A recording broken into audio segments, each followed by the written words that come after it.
On a rainy afternoon, 18-year-old Mary Shelley wrote down a Gothic tale that would later become one of the most influential books in both science fiction and horror. Now, 207 years later, this story about a mad scientist and his monster is still a cultural phenomenon. And today, I'm gonna read it to see what the story is all about and if it's worth the hype. Frankenstein is one of the most well-known books in the Gothic genre, so I cannot believe I haven't read it yet. I cannot wait to take you guys along with me. We're gonna read this, fully annotate it, and discuss it.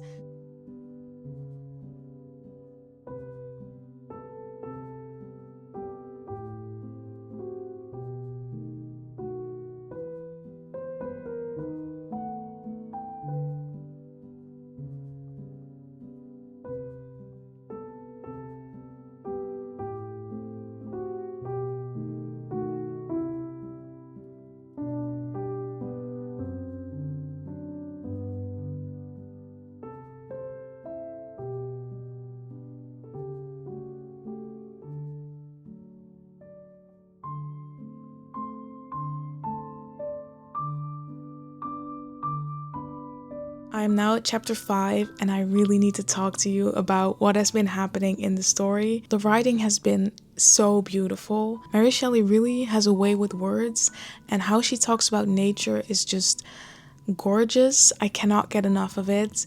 You really can feel how passionate the characters are, and it makes me very excited to read about these characters. If you don't know what this story is about, I will quickly summarize it for you up until the point where I am right now, which is page 50. The story so far has started off with 4 letters from a Mr. Walton to his sister.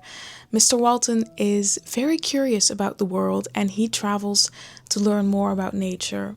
And on his travels, he finds a man, and this man has a story to tell. So after the 4 letters, it starts with the story of Victor Frankenstein. We meet Victor Frankenstein, who is a guy that is very much interested in science, and specifically the science of creating life. So he wants to find a way to create life from dead parts. So he starts to gather parts from graveyards and animals to create one big being, which is better known as his monster.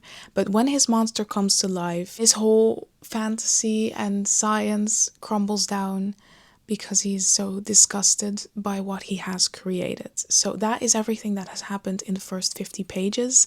His monster is already alive, so I didn't know that this book was going to be so fast-paced. Now, one of the things that's really interesting to me is the narrative, because we don't get the narrative firsthand. Victor Frankenstein tells his story to Mr. Walton, who writes it down supposedly to his sister. We get the story through multiple people, and you actually don't know how much of it is reliable anymore. Everybody knows that when you tell a story 10 times, it won't be the same story as it first was. Victor Frankenstein, of course, has motive to change things up in his story to make it seem more favorable to him.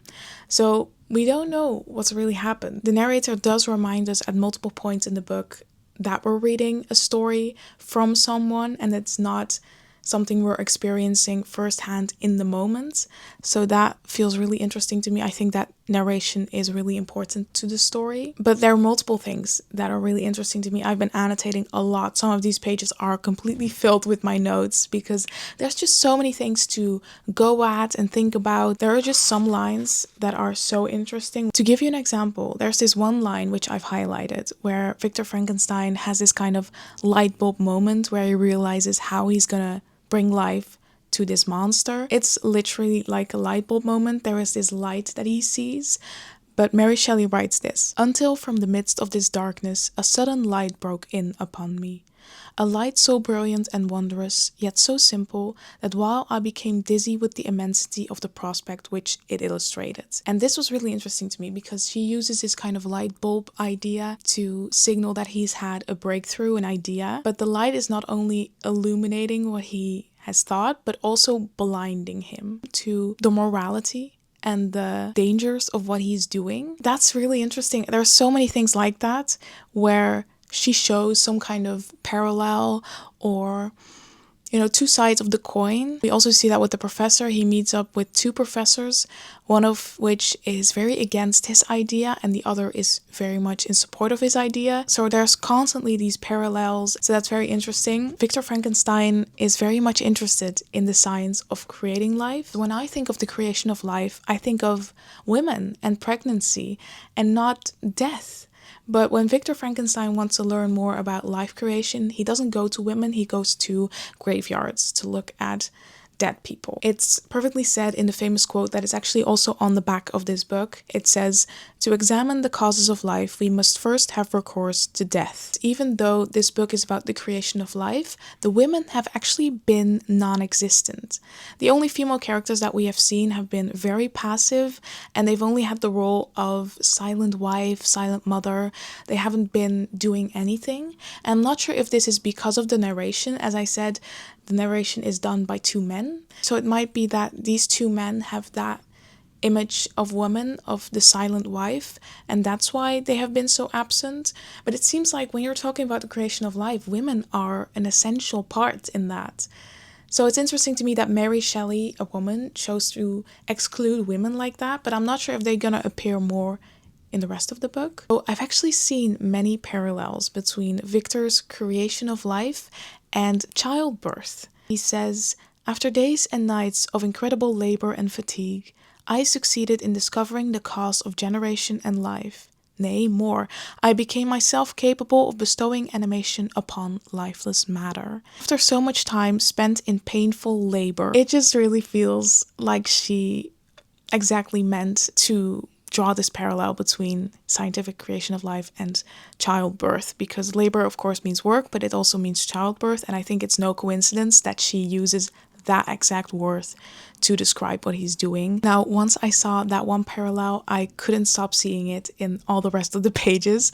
So there's this other line where she says, "A new species would bless me as its creator and source. Many happy and excellent natures would owe their being to me. No father could claim the gratitude of his child so completely as I should deserve theirs." So that is definitely a theme that I will be keeping an eye out for. I am very excited to see where the rest of this book goes. So I've been having a great time reading this book and annotating it and thinking about everything that is being said. I will now continue reading and see you when I'm further along.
I'm now 100 pages into Frankenstein, so I thought let's give you an update and talk about this book. I think we stopped at page 50 last time.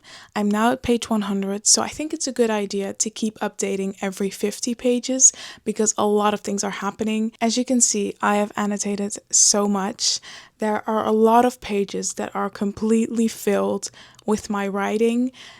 There's just so much happening that I want to comment on, so many connections that I can make to the previous parts of this book, to other books, and just so many questions that I have left. So let's talk about them. I think the last part we talked about was Victor creating his monster and his monster coming to life. And basically Victor gets so disgusted and scared that he runs. And we don't know what happens to the monster, but when Victor gets back home, the monster is gone. So this monster is just out on the streets, and Victor is very scared, very afraid of what's going to happen. He is also just very troubled with the fact that he created life. And this is one of the main questions for me right now is, what was he expecting? He's been working towards creating this monster for 2 years, and then the second the monster comes alive, Victor gets so scared and just runs away. What were you expecting? But okay, so Victor becomes very depressed because he's been working towards this goal for 2 years, and it's not like he expected it to be.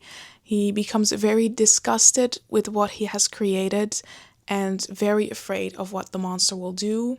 Then he gets a letter from his father that his brother has been killed, and he goes back home. At home, he thinks he sees the monster, and therefore he concludes that the monster must have killed his brother, and then indirectly he thinks he has killed his brother.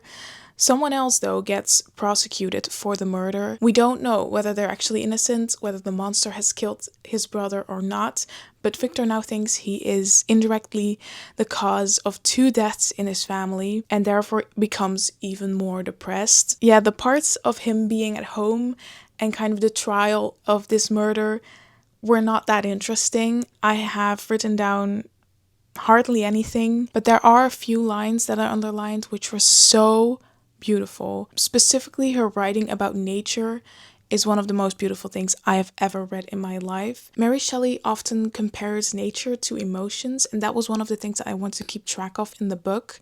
So often when Victor is feeling unwell or guilty or very depressed, Mary Shelley will compare it to something in nature. I will give you an example when I find one, but there are a lot of themes in this book, and I'm trying to keep track of them. One of the themes is destiny and fate, because Victor keeps talking about his destiny set in stone and his choices that led to his fate being so unhappy. He talks a lot about his destiny being set in stone and decided for him, even though it seems to me like he's making his own choices. But then Victor says this, and it had me questioning whether the monster was actually real or just a reflection of his inner demons. He says, "Did anyone indeed exist, except I, the creator, who would believe, unless his senses convinced him, in the existence of the living monument of presumption and rash ignorance which I had let loose upon the world?" Victor thinks the monster killed his brother, but he doesn't want to tell anyone because he thinks no one will believe that this monster exists, which he created. And that's got me wondering, does the monster actually exist? Because it hasn't communicated with anyone but Victor. So I wrote down, I'm not convinced he's real until someone else sees the monster. So once I started questioning whether the monster was real or not, I began to see the book in 2 different ways, because you can see it as, a horror book where this antagonist, the monster, is stalking Victor and his family and killing them. Or you can see it more as a psychological horror where the monster doesn't exist outside of Victor's mind, and it's just his fears and his anxieties who are tormenting him, even though the monster isn't actually attacking someone because it doesn't exist. And this was very interesting. I'm wondering if we get to see any proof of this monster being real, or if it's kind of it's up to you whether you want to believe it's real or imaginative. Now, every time I question something like this, I wonder something like this, Mary Shelley writes something down that just confirms my suspicions and my questions, because the page after I wrote down, I don't know whether this monster exists, Mary Shelley writes, "Men appear to me as monsters, thirsting for each other's blood." And it just made me think, does Mary Shelley want to say that everybody has a monster in them, and that's what this book is supposed to reflect? I don't know, there are a lot of things to think about here. After that, Victor becomes very dramatic in his writings. He just becomes very gripped by this fear that the monster is gonna commit more murders and that he is gonna be indirectly guilty for those. And it just makes me wonder, what was Victor expecting to happen? He didn't think about what he was gonna do with the monster. I'm just a little confused, like what was his goal? I don't know. I hope we get some answers as to what Victor's motivations were for creating the monster. But right now I think Victor wanted to show that science could actually create something new and that he could create life. The book talks about nature as being this higher power and the creator of life. And it feels like Victor wanted to become a little bit closer to that. The book doesn't necessarily mention a god, but it does feel like Victor wanted to be more than human, to have like the right of creating life. And this feels to me very much like Homer's work. I think Mary Shelley definitely read Homer's work and took inspiration for that. In the beginning of the book, it also talks about eternal glory, and that combined with immortality and the creation of life, those are themes that are commonly found in Homer's works. So I think Mary Shelley was definitely inspired by Homer in writing Frankenstein, and it's very fun to me to see those themes come back and see Mary Shelley's take on those. I found this book so interesting and fascinating. I think there's a lot to talk about and a lot to think about. So I'm really happy that I can make this video and talk to you guys about what I think about this book. And I would love to hear what you think about it. I would love to have a discussion if you've read it or you want to read it. So feel free to let me know your thoughts in the comments. So Victor goes to the mountains and there is his monster. So then the confrontation starts. And this part was both very interesting, but also it gave me so many new questions that I don't have any answers to yet, which I really hope we'll be getting answers to in the next chapters. So Victor sees his monster and he says, "Devil, do you dare approach me?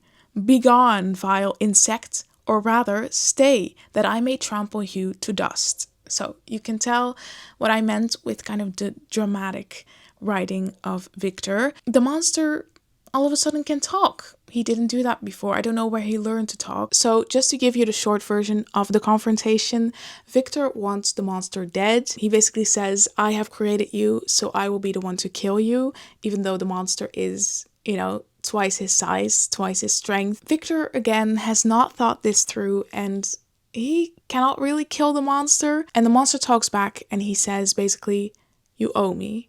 You have created me. You have given me life. You have put me on this earth with no instructions. So you owe me. I ought to be thy Adam, but I am rather the fallen angel, whom thou drivest from joy for no misdeed." So he basically says, I have done nothing wrong. I just came into existence because of you, but still I am punished. And I wrote down, it's kind of like a father and son relationship, but Frankenstein doesn't want to care for his creation. So the monster, dare I say it, has kind of daddy issues because he wants Victor to kind of teach him things or care for him. I'm not sure what he wants. Now, Victor does not want to do this. He thinks the monster is very scary, very ugly, and should just be killed. So the monster is basically just asking to be seen, to be acknowledged, to be loved. And Victor eventually agrees to listen to him, to hear him out. And then I started wondering, what does this monster represent? Because first I thought it represented Victor's anxieties and his inner demons. But now I'm thinking the monster may stand for something more general, maybe just outcasts of society or people who are judged by their appearance. And Mary Shelley is saying all those people just want to be heard and loved like everybody else, which I think is a very nice thought. It definitely gives the monster a lot of depth and personality, which I'm very happy to see. I am wondering though how the monster has such a great understanding of society, because he's just been living for a couple of months. I don't know who has taught him this, but he knows a lot. He can talk a lot. And I'm just wondering, where did he get this information? One theory might be that because he was built from other people's parts, those parts might have retained knowledge and therefore he knows so much. The second theory is that the monster is still part of Victor's imagination.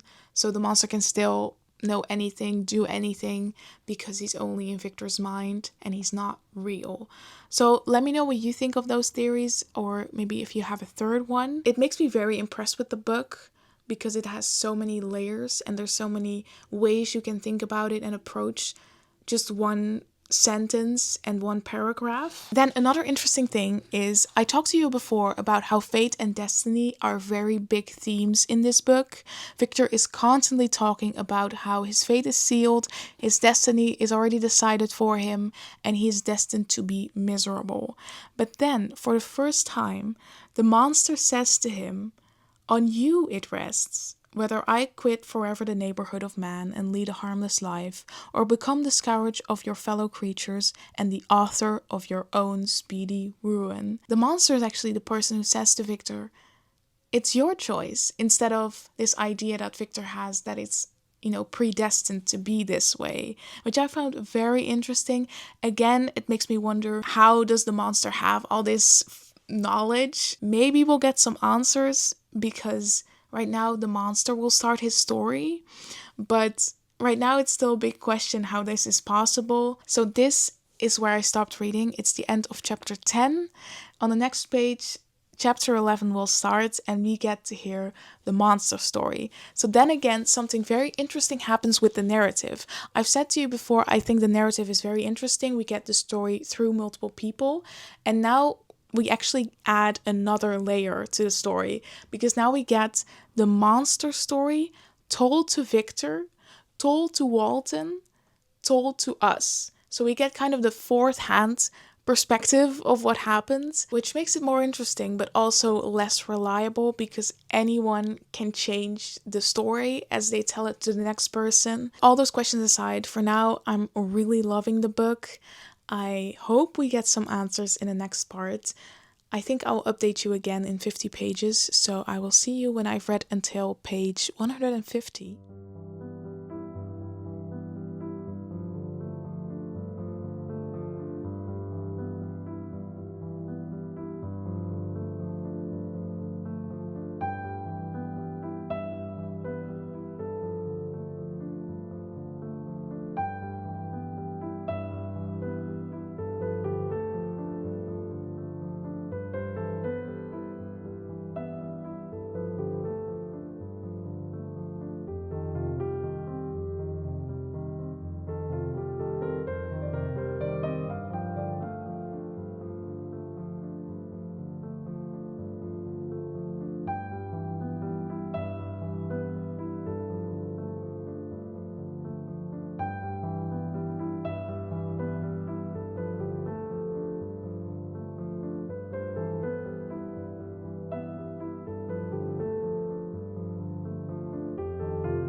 Hi, I'm now 150 pages into the book, so I quickly want to give you an update. I think we last left off with the question, how does the creature have this knowledge? And I think I had two theories for why that was the case, but I believe both of those theories were incorrect, because there's actually a third option apparently, which is that the monster is just really smart. It just learned everything there is to know under the sun in a couple of months, which is pretty incredible. I could not have predicted that at all, because it's just so absurd. The monster leaves Frankenstein's office and it doesn't know anything. It doesn't know language. It doesn't know how to make sounds. It doesn't know how to use its senses. It's like a newborn. So the monster then finds a little family in a cottage, and he starts to listen at their door, at their window, and that's how he picks up on language and knowledge of everything in the world, which is a little too fantastical and absurd for me, but it is a fictional book, of course. I think that kind of sums up this part of the book. It's all very convenient. I mean, the monster quickly learns the new language, and once the monster has learned the new language, the people in the cottage start talking about everything there is to know about humanity, from gods to religion to the justice system to procreation. They talk about everything, and that's how the monster gets to know so much. It can kind of get away with it, but it's a little too absurd for me personally. Underneath that absurdity is a message that Mary Shelley is trying to tell us, which I am very impressed by. So one day, randomly, the monster just finds a couple of books, very convenient, and he starts reading them. He finds, I think, Paradise Lost and a couple of others, and that's how he learns about history and gods and religion. But then the monster actually has this insight that if he had found different books, he would have had a different education and he would see the world differently. which I'm very amazed that the monster was able to reach that conclusion. But if you're able to look past the absurdity and kind of look at what Mary Shelley is trying to tell us, I think that's brilliant, and it's very interesting. Because it's true, if the monster would have read a book about Norse mythology or Western history, he would know a lot of different things than if he had read a book about Asian history or Chinese mythology, things like that. So the books we read, the education we get, do influence us and what worldview we have. And I think that's what Mary Shelley is trying to say. So that's how I'm feeling about this book. The story itself is a little strange, but the message underneath is what I really appreciate. So then we get to the part where he goes to the cottage and he basically lives in a cave next to the cottage so that the people don't know that he's there, but he can observe them and learn from them. And then he starts asking a lot of deep questions like, who am I?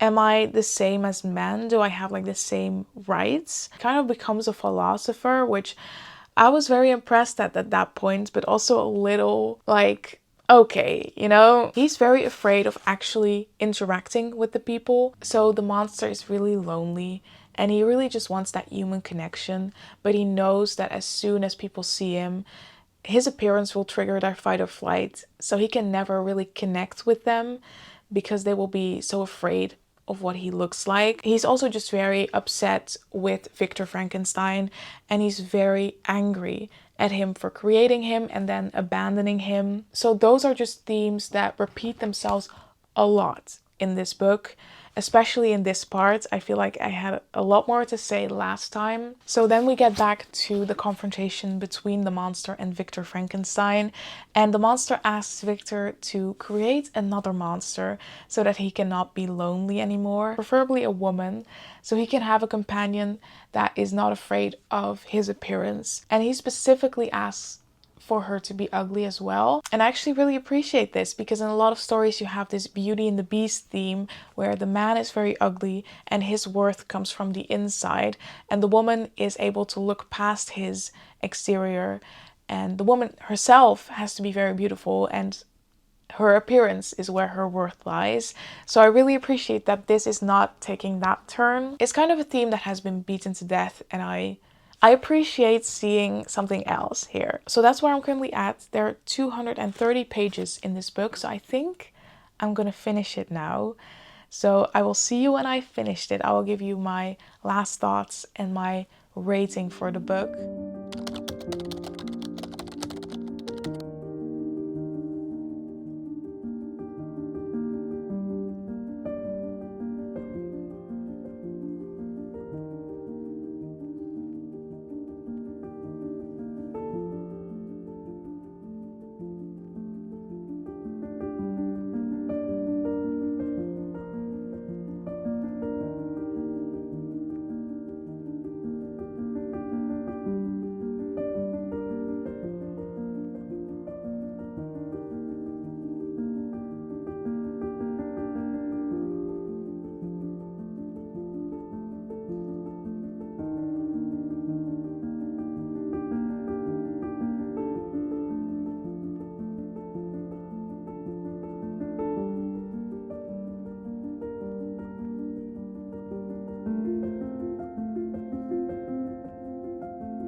The moment is finally here. I finished reading Frankenstein, and I've also put in all the annotation tabs, so it's completely done.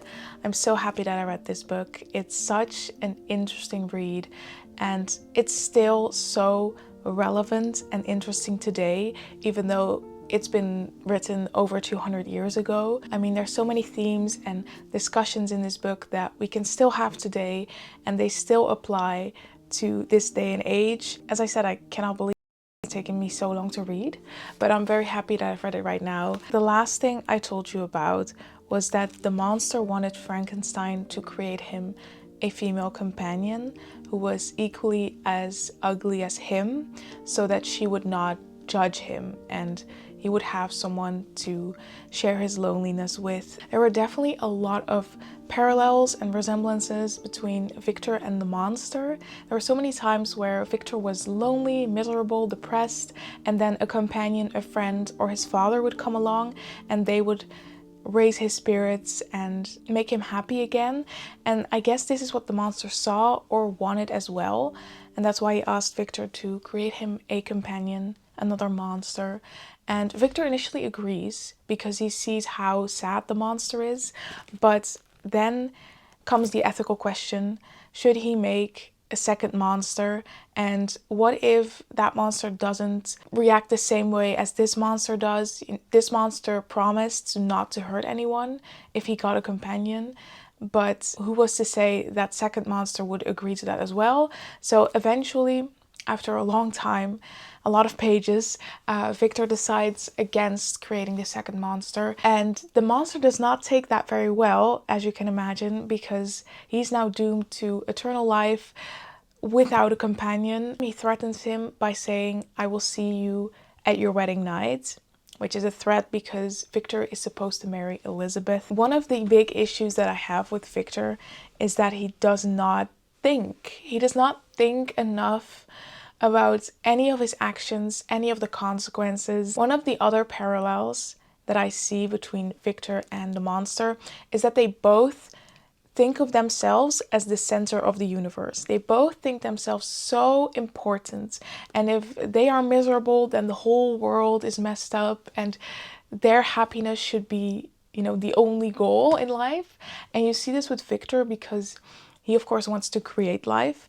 He wants to raise himself to some level of a god, or if you don't believe in that, some kind of creator of life, which is, of course, already quite delusional. And Victor is very dramatic. I've written this down multiple times that Victor is such a drama queen. And I definitely see a resemblance with him with the monster. The monster has read Paradise Lost and he often compares himself to Satan or Adam, in the sense that if he's miserable, then he must be the devil and he must be the worst creation ever. And it's all very dramatic and they think of themselves as very important. I believe that is something we only see in the monster and Victor. Not everybody else in this book thinks themselves so important. Victor usually only thinks about himself and not the consequences it has for everybody else. It's definitely a theme throughout the book that Victor is guided by fate and he seems like destiny has already been decided for him. It just gets a little annoying. I have to be honest, I wrote down a couple of times that Victor is such an annoying character. He just really does not care for everybody else's feelings, and especially not for his creation's feelings. He's so caught up in the idea that he is supposed to do something amazing and supposed to be something great, and if something bad happens, then that's just his luck, even though it's his choice that he's made and it's just the consequences of his own choice. I think I wrote down at one point, like father, like son, because there's a lot of resemblance between the monster and Victor. Even though the monster did not learn anything from Victor, he learned from the people at the cottage. So it's interesting to see how much resemblance there is, even though the monster is, of course, not related to Victor in any way, and he's also not taught by Victor. But there's still so much overlap, so much parallel to be seen. At some point, the monster threatens Victor and he says, "I will see you at your wedding night." And Victor interprets this as he's gonna kill me. Again, very self-centered. It's all about me. And I was like, wake up, Victor. It's not about you. Like, the monster does not want to kill you. Otherwise, he would have done so already. So it's clearly that the monster wants to kill his family members and therefore make Victor as lonely as the monster is. But Victor thinks it's all about him and that the monster is gonna kill him on his wedding night. So on his wedding night, he leaves his wife alone, and of course then the wife gets killed. But before that, Victor is continuously tormented in his head by this threat that the monster said, but it's repeated like 3 or 4 times, and it's basically the same in just a little bit different words. It was a little bit annoying to me that there were so many repeating sequences, and it was so repetitive towards the end of the book. Yeah, so the monster kills Victor's entire family, and Victor makes it his entire life mission to now chase the monster and kill it. But the monster is, of course, superhuman, very big, very fast. Victor cannot catch it. The monster meets Mr. Walton, who's been writing this story. And Mr. Walton looks at the monster with so much disgust and, so much hatred.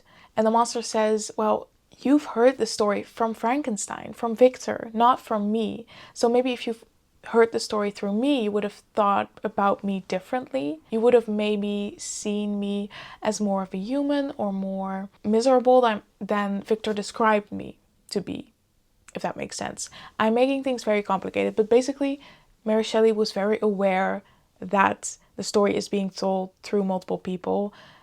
So that makes the book very interesting to me. The book ends on a very weird note, in my opinion. There's a big change of attitude in the end, because for the past 80 pages, we've been reading about how much the creature and Victor hate each other. They've been chasing each other all across the world, and they've been isolating each other from society, from other people, and they've just made each other very unhappy. But then in the last pages, the monster actually describes Victor as a glorious soul, and he speaks very highly about him. So that's a very weird turn to take, in my opinion. I feel like that was not the vibe I was getting at all throughout the whole book. But I guess because it's the ending, she kind of needs to wrap things up. Yeah, there's just a lot to discuss. I think I could talk about this book for hours and hours and hours, but I'm not sure if that would make for such an interesting video. So I'm trying to keep it short. I'm not sure how long this video is actually going to be, but there's just a lot you can talk about. So I think that's great. Let me just quickly tell you about the annotation. I wanted to keep track of the beautiful descriptions of nature because those were all over the book, and I loved those especially. So I believe I tabbed those with dark green. And then I had another tab for science and creation of life and kind of the ethical dilemmas that come with it. Then I had a tab for the loneliness, the guilt, the madness in both Victor and the monster. And lastly, I had the dark gray tab for, as I said, the narration style and fate, discussions of fate and destiny. So that's kind of how I decided to approach the annotation of this book. I'm very happy that I did. I'm also very happy that I'm kind of documenting this. I'm also very interested to hear what you think about this book. If you saw the same things in the book or you think I missed something, please let me know in the comments. I would love to discuss this book with you. So if you have any thoughts, please let me know in the comments. I could just talk about this book for hours. Now for the rating of this book. I am very happy that I read this book. This has quickly become one of my favorite classics ever. I mean, a good classic can make you think and talk about it for hours, and this definitely did that for me. So I'm really happy that I read it. There are some things in the pacing and the repetition that I personally didn't like. I would definitely recommend that you read this if you haven't yet. It's definitely a classic for a reason. It has withstood the test of time, and I think it will be a classic for a very long time. It is also really impressive to me that Mary Shelley wrote this when she was 18, and that the genre of science fiction and horror was still so different than it is now. This definitely helped shape those genres. So I'm very impressed by this, and I would definitely want to reread it in a couple of years to see if I have different opinions and how I think about this book. So I think I'm gonna give this 5 stars. I just love this book so much. I think that brings us to the end of this video. I want to thank you so much for watching. Let me know any thoughts you have about this book in the comments below. Also, let me know what books you would like to see me read next. And I'll see you in the next video.